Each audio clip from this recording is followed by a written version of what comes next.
নমস্কার, আপনাদের প্রত্যেককে ইংলিশ টিউশনে সুস্বাগতম। আজ আমি যে বিষয়টা নিয়ে আলোচনা করব সেটা হলো প্রেজেন্ট পারফেক্ট কন্টিনিউয়াস টেন্সের অ্যাফার্মেটিভ সেন্টেন্সের ওপর, অর্থাৎ পুরাঘটিত ঘটমান বর্তমান কালের হ্যাঁবাচক বাক্যের ওপরে। ইতিপূর্বে আমরা প্রেজেন্ট ইনডিফিনাইট এবং প্রেজেন্ট কন্টিনিউয়াস টেন্সের চারটে করে বাক্য নিয়ে আলোচনা করেছিলাম, অর্থাৎ অ্যাফার্মেটিভ, নেগেটিভ, ইন্টারোগেটিভ এবং ইন্টারোগেটিভ নেগেটিভ এর উপর আলোচনা করেছিলাম। আজকে আমাদের টেন্স সংক্রান্ত বিষয়ে 14তম ক্লাস। ইতিপূর্বে আমরা টেন্স সংক্রান্ত বিষয়ে 13তম ক্লাস কমপ্লিট করেছি। আজকে আমাদের 14 দিনের ক্লাস, 14th ক্লাস। তো প্রথমে এই জিনিসটা জেনে নেওয়া যাক যে প্রেজেন্ট পারফেক্ট কন্টিনিউয়াস টেন্সটা কোথায় ব্যবহার করা হয়। যে কাজটা অতীতে শুরু হয়েছে কিন্তু এখনো চলছে, অর্থাৎ এখনো চলছে বা তার অ্যাকশনটা বা তার ক্রিয়ার যে কার্যকারিতাটা এখনো বর্তমান, এইরূপ বোঝানোর জন্য প্রেজেন্ট পারফেক্ট কন্টিনিউয়াস টেন্স ব্যবহার করা হয়। অর্থাৎ অতীতে কাজটা শুরু হয়েছে কিন্তু তার যে অ্যাকশনটা এখনো চলছে বা তার ফলটা এখনো চলছে, এইরূপ বোঝানোর জন্য প্রেজেন্ট পারফেক্ট কন্টিনিউয়াস টেন্স ব্যবহার করা হয়। তো প্রেজেন্ট পারফেক্ট কন্টিনিউয়াস টেন্সের ক্ষেত্রে দুটো শব্দ ম্যাক্সিমাম ক্ষেত্রে থাকে। সেই দুটো শব্দের একটা হলো ফর। ফরটা ব্যবহার করা হয় পিরিয়ড অফ টাইম বোঝানোর জন্য। পিরিয়ড অফ টাইম বোঝানোর জন্য ফরটা ব্যবহার করা হয়। আর সিন্সটা আর একটা শব্দ আছে সিন্স, SINC, এটা পয়েন্ট অফ টাইম বোঝানোর জন্য। এটা পয়েন্ট অফ টাইম বোঝানোর জন্য এটা ব্যবহার করা হয়। অর্থাৎ ফরটা ব্যবহার করা হয় পিরিয়ড অফ টাইম বোঝানোর জন্য এবং সিন্সটা ব্যবহার করা হয় পয়েন্ট অফ টাইম বোঝানোর জন্য।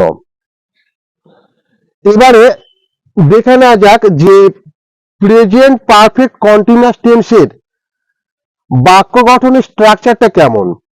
তো প্রথমে সাবজেক্ট বসবে, তারপরে সাবজেক্ট অনুযায়ী হ্যাভ বিন অথবা হ্যাজ বিন বসবে, তারপর মূল ভার্বের 1 নম্বর রূপ এবং সেটার সঙ্গে আইএনজি যোগ, তারপর অবজেক্ট বা কমপ্লিমেন্ট, এবং অধিকাংশ বাক্যের সঙ্গে ফর অথবা সিন্স এই দুটো শব্দ কিন্তু থাকবে। এই দুটোর মধ্যে যে কোনো একটা থাকবে। ফরটা বোঝায় পিরিয়ড অফ টাইম বোঝানোর জন্য, সিন্সটা ব্যবহার করা হয় পয়েন্ট অফ টাইম বোঝানোর জন্য। এবারে এই জিনিসটা জেনে নেওয়া যাক যে হ্যাভটা কোথায় বসবে, হ্যাভ বিনটা কোথায় বসবে এবং হ্যাজ বিনটা কোথায় বসবে। সাবজেক্ট যদি থার্ড পারসন সিঙ্গুলার নাম্বার হয় তো সেক্ষেত্রে হ্যাজ বিন বসবে এবং অন্যান্য সাবজেক্টের ক্ষেত্রে হ্যাভ বিনটা ব্যবহার করা হয়। এবার কিছু উদাহরণের সাহায্যে জিনিসটা বোঝা যাক। প্রথম উদাহরণটা রয়েছে, ট্রান্সলেশনটা, আজ 5 বছর যাবত আমরা এই সুবিধা ভোগ করছি। আমরা যে কোনো বাক্যে প্রথমে সাবজেক্ট খুঁজে বার করব, প্রথমে ক্রিয়াপদ, তারপর ক্রিয়াপদকে প্রশ্ন করব কে বা কারা দিয়ে। ক্রিয়াপদকে কে বা কারা দিয়ে প্রশ্ন করলে যে উত্তরটা পাওয়া যাবে সেটা হলো সাবজেক্ট। আবার ক্রিয়াপদকে আমরা কি বা কাকে দিয়ে প্রশ্ন করলে যে উত্তরটা পাওয়া যাবে সেটা হয়ে যাবে অবজেক্ট। তো এই বাক্যের সাবজেক্ট কোনটা? এই বাক্যের সাবজেক্ট হলো আমরা। এখানে সুবিধা ভোগ করা, এটা হলো ক্রিয়াপদ। তাহলে আমরা, উইটা যেহেতু ফার্স্ট পারসন প্লুরাল নাম্বার, তাই এখানে হ্যাভ বিন বসবে। উই হ্যাভ বিন ভোগ করছি, এনজয়িং।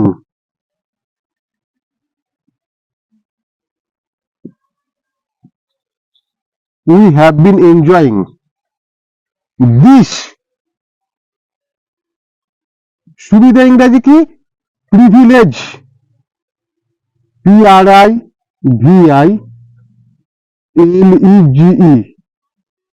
এরপর একটা S, privileges. We have been enjoying this privileges. কি বলেছে? 5 বছর যাবত। For 5 years.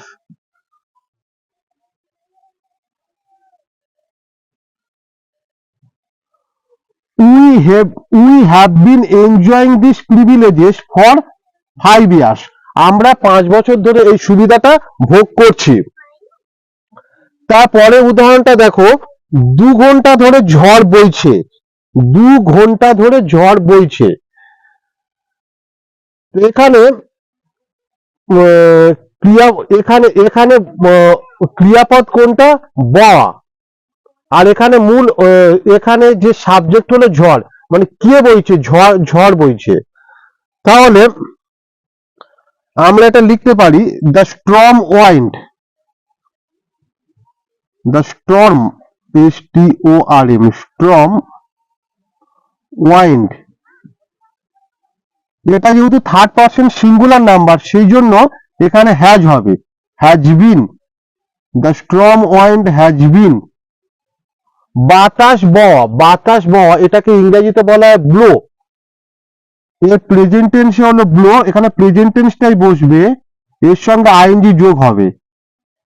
The storm wind has been blowing, কি বলেছে? 2 ঘন্টা ধরে, for 2 hours, for 2 hours.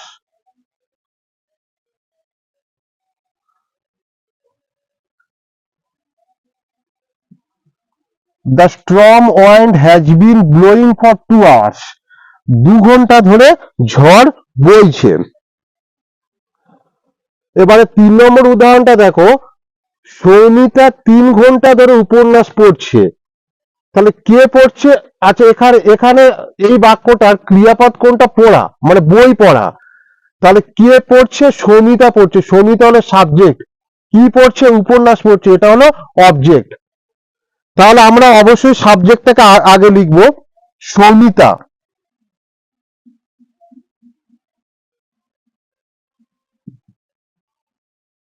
Soumita যেহেতু থার্ড পারসন সিঙ্গুলার নাম্বার, তাই এরপরে হ্যাজ বিন বসবে, has bin.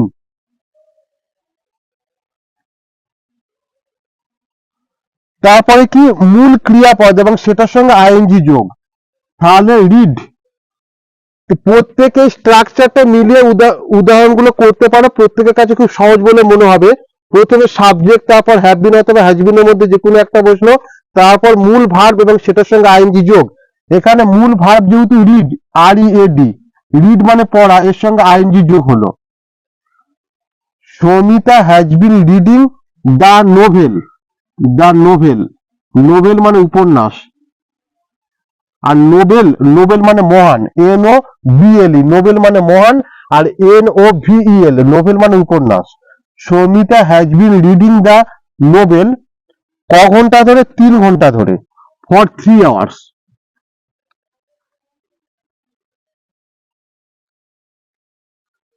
For 3 hours. Full stop. Soumita has been reading the novel for 3 hours. Soumita 3 ঘন্টা ধরে উপন্যাসটা পড়ছে। তারপরে উদাহরণটা লক্ষ্য করে দেখো, তারপরে উদাহরণটা বলেছে গতকাল থেকে মুষলধারে বৃষ্টি হচ্ছে।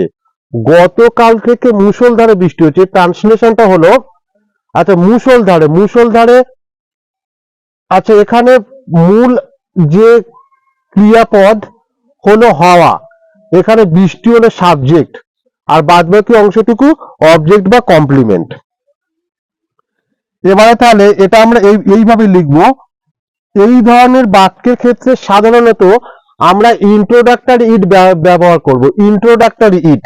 তাহলে এখানে আমরা প্রথমে ইট লিখবো, ইট। এখানে প্রথমে কি লিখবো? ইট। তারপর হ্যাজ বিন, ইটটা যেহেতু থার্ড পারসন সিঙ্গুলার নাম্বার, তাই হ্যাজ বিন লিখলাম। ইট হ্যাজ বিন রেইনিং, বৃষ্টি হয়। রেইনের সঙ্গে নাউনের সঙ্গে আইএনজি যোগ করে এটা ক্রিয়াপদ হলো। এটা হলো, এটা কিন্তু অ্যাকচুয়াল নাউন না, এটা কিন্তু অ্যাকচুয়াল ভার্ব হিসাবে ব্যবহার করা হয়েছে। রেইনিং, ওয়াটার মানে জল, ওয়াটারের সঙ্গে যখন আইএনজি যোগ হচ্ছে তখন সেটা হয়ে যাচ্ছে ক্রিয়াপদ। রেইন মানে বৃষ্টি, এটার সঙ্গে যখন আইএনজি যোগ হচ্ছে তখন বৃষ্টি হয়, এটা কিন্তু ক্রিয়াপদ হয়ে যাচ্ছে। ইট হ্যাজ বিন রেইনিং, কি বলেছে? মুষলধারে। মুষলধারে ইংরাজি এটা একটা শব্দ আছে, cats and dogs. Cats and dogs মানে মুষলধারে, এটা একটা ইডিয়ম। এটা কিন্তু এই যে এখানে দুটো হাতে তিনটে শব্দ আছে, ক্যাটস মানে বিড়াল, ডগস মানে কুকুর, অ্যান্ড মানে এবং। এটা কিন্তু এইভাবে মানে করলে হবে না। ক্যাটস অ্যান্ড ডগস এটার একটাই বাংলা মানে, সেটা হলো মুষলধারে। It has been raining cats and dogs, মুষলধারে বৃষ্টি হচ্ছে গতকাল থেকে। আমরা এখানে কি ইতিপূর্বে কি বলেছিলাম? পয়েন্ট অফ টাইম বোঝালে কি হবে? সিন্স হবে। এখানে যেহেতু গতকাল বলেছে, তাই আমরা এখানে লিখব since yesterday. Since yesterday.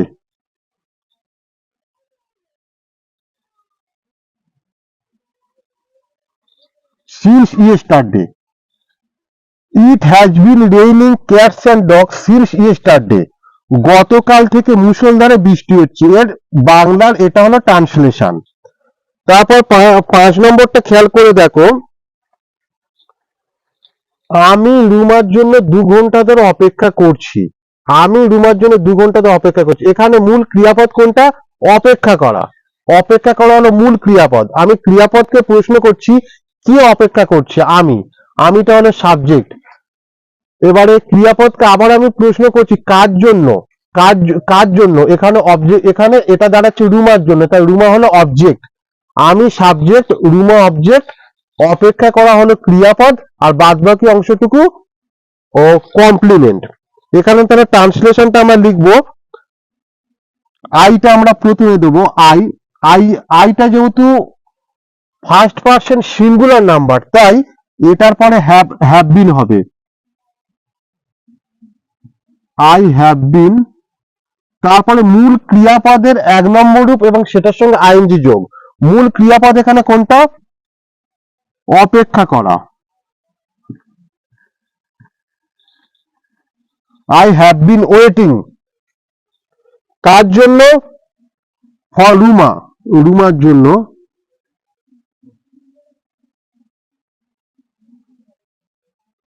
I have been waiting for Ruma. কি বলেছে? এখানে 2 ঘন্টা ধরে, তাহলে এখানে পিরিয়ড অফ টাইম বোঝাচ্ছে। এখানে কিন্তু পয়েন্ট অফ টাইম না, আগেরটা যেমনি পয়েন্ট অফ টাইম বুঝিয়েছিল মানে গতকাল থেকে, এখানে কিন্তু পিরিয়ড অফ টাইম বোঝাচ্ছে, এটা পয়েন্ট অফ টাইম নয়। তাই এখানে কি হবে? I have been waiting for Ruma for ক ঘন্টা ধরে? 2 ঘন্টা। For 2 hours, HOURS। তাহলে I have been waiting for Ruma for 2 hours, আমি রুমার জন্য 2 ঘন্টা ধরে অপেক্ষা করছি। এবার তার পরের ট্রান্সলেশনটা দেখো, 6 নম্বরে, সে গত সোমবার থেকে জ্বরে ভুগছে। এই যে ভোগা, এটা হলো ক্রিয়াপদ। এবার আমি প্রশ্ন করছি, কে ভুগছে? এটা হলো সাবজেক্ট, তাহলে উত্তর আসছে সে ভুগছে, সেটা হলো সাবজেক্ট। কিসে ভুগছে? জ্বরে। জ্বরটা হয়ে গেল অবজেক্ট, আর বাকি অংশটুকু কমপ্লিমেন্ট। তাহলে এটা আমি এরকম ভাবে লিখতে পারি যে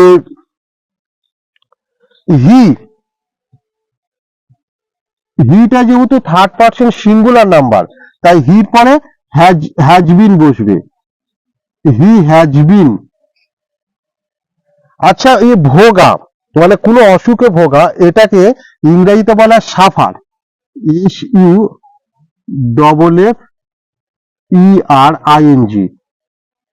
he has been suffering form fever. FROM, form fever. জ্বর ইংরাজি কি? Fever. He has been suffering from fever.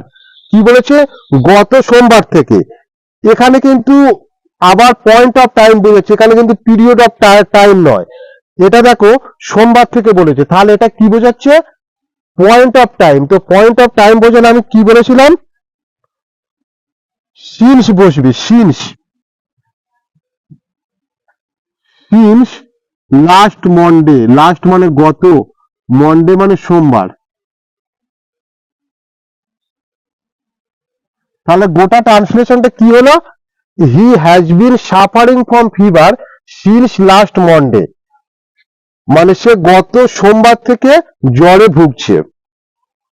এবার 7 নম্বর উদাহরণটা দেখো, শ্রাবণী 3 ঘন্টা ধরে পরীক্ষা দিচ্ছে। শ্রাবণী 3 ঘন্টা ধরে পরীক্ষা দিচ্ছে, এটার যে ইংরেজিটা হলো, তাহলে কি এখানে দিচ্ছেটা হলো ক্রিয়াপদ, পরীক্ষা হলো অবজেক্ট, শ্রাবণী হলো সাবজেক্ট। তাহলে দেওয়াটা হলো ক্রিয়াপদ। এবার আমি প্রশ্ন করছি কে দিচ্ছে? শ্রাবণী দিচ্ছে। কি দিচ্ছে? পরীক্ষা দিচ্ছে। তাই এটা হলো সাবজেক্ট, অর্থাৎ শ্রাবণী হলো সাবজেক্ট, পরীক্ষা হলো অবজেক্ট, আর বাদ বাকি অংশটুকু কমপ্লিমেন্ট। তাহলে এটা আমি লিখবো শ্রাবণী, SHRABANI, শ্রাবণী। শ্রাবণীটা যেহেতু থার্ড পারসন সিঙ্গুলার নাম্বার, তাই এরপরে কি বসবে? Has been. Shrabani has been. দেওয়া ইংরেজি কি? Take, TAK। আমরা যখন কোন ক্রিয়াপদের সঙ্গে আইএনজি যোগ করব এবং তার শেষে যদি ই থাকে, ক্রিয়াপদের শেষে যদি ই থাকে, তাহলে ইটা উঠে গিয়ে আইএনজি বসবে, মানে ইটা আর বসবে না।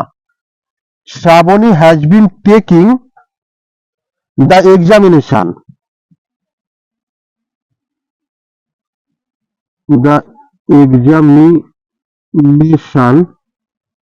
Shrabani has been taking the examination.